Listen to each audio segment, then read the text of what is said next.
Selamat sejahtera Doktor, kami dari Kukwan dan hari ini ingin membentangkan tentang tajuk impak pemikiran sosialisme dalam kalangan masyarakat.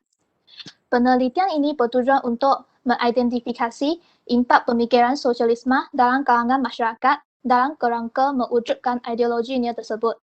Ideologi sosialisme yang dimaksudnya adalah terwujudnya suatu tata kehidupan masyarakat yang seutuhnya adil dan makmur tanpa ada penindasan manusia atas manusia ataupun bangsa atas bangsa.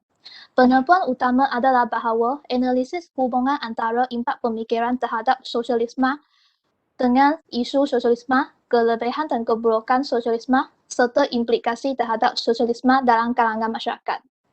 Terdapat 3 objektif kajian. Yang pertama ialah untuk mempelajari impak pemikiran sosialisme dalam kalangan masyarakat. Kedua ialah untuk mengaji kefahaman pelajar terhadap impak ideologi sosialisme dalam kalangan masyarakat. Ketiga ialah untuk menganalisis persetujuan pelajar daripada isu ideologi sosialisme yang berlaku dalam kalangan masyarakat. Seterusnya akan disambung dengan pengenalan. Sosialisme merupakan sesuatu fahaman yang mementingkan sama rata dalam aspek politik, ekonomi maupun sosial. Pengamalan pemikiran sosialisme dalam kalangan masyarakat amat disokong disebabkan pemikiran ini bertentangan sikap individualisme yang mementingkan diri sendiri. Dalam aspek ekonomi, pemikiran sosialisme ini menentang golongan kapitalis, manakala dalam kalangan aspek politik pula, cara diktatorship tidak digalakkan. Definisi. Sosialisme menentang adanya kepemilikan peribadi. Ideologi ini berangkat masyarakat dan negara adalah suatu pola kehidupan bersama.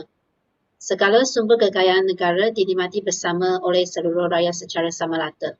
Seterusnya adalah latar belakang sosialisme.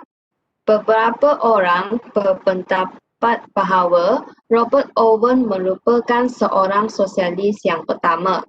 Beliau berpendapat bahawa pekerja sepatutnya menjadi tuan untuk syarikat yang mereka bekerja.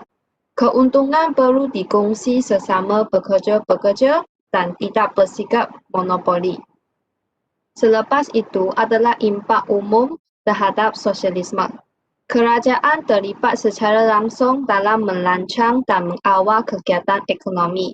Seterusnya, ideologi ini mencegah segala unsur ketidakadilan sosial dan diskriminasi terhadap rakyat. Seterusnya adalah masyarakat yang adil dapat dibentuk dan masyarakat tidak bersikap individualisme. Dalam metodologi, hasil kajian tentang persoalan dan kesepahaman soal sosialisme dapat diperoleh melalui swaselidik berlaku dengan 20 orang responden. Seterusnya, kajian swaselidik dijalankan menggunakan kaedah serahan borang Google Form kepada ahli kelas melalui kumpulan kelas F. Hasil kajian daripada swaselidik dianalisis melalui graf yang dihasilkan oleh Google Form. Dari segi hasil kajian dan perbincangan, melalui kaji soal selidik daripada 20 orang responden, kita dapatlah semua responden bersetuju bahawa sosialisme memberi implikasi terhadap agama, ekonomi, politik serta individu dan masyarakat. Dan juga sosialisme mengutamakan kepentingan masyarakat secara keseluruhan dan bukan hanya individu sahaja. Selepas itu, kebanyakan responden berpendapat tentang ideologi sosialisme sesuai diamalkan di Malaysia kerana ideologi ini adalah pandangan hidup dan ajaran masyarakat yang berhasrat atas penguasaan dan pembahagian hasil-hasil pengeluaran secara sama rata. Selain itu, ideologi sosialisme yang berkatakan ekonomi bersifat kolektif dapat membawa keadilan bagi seluruh masyarakat untuk mencapai kesejahteraan rakyat. Selain itu, sosialisme telah dan masih berkembang pada zaman ini dan sosialisme adalah sistem organisasi sosial ekonomi dan sumber kekayaan negara yang dinikmati oleh semua warga negara.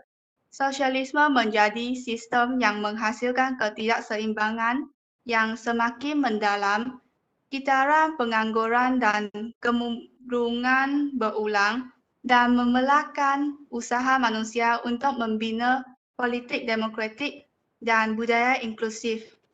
Sosialisme adalah kerinduan untuk sesuatu yang lebih baik daripada kapitalisme, dan koperasi pekerja adalah kunci kepada masa depan sosialisme.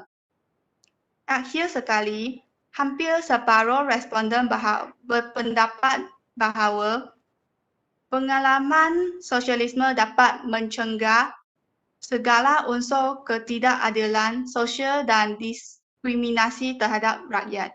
Secara kesimpulan, ideologi sosialisme tidak ada garis pusat serta tidak bersifat antarabangsa.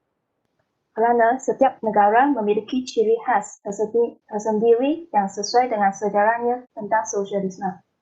Aliran sosialisme bukan sahaja membangunkan dasar dan institusi untuk memajukan masyarakat, tetapi juga menganjurkan prinsip-prinsip seperti keadilan, sosial demokrasi, kedaulatan hukum, dan kebebasan.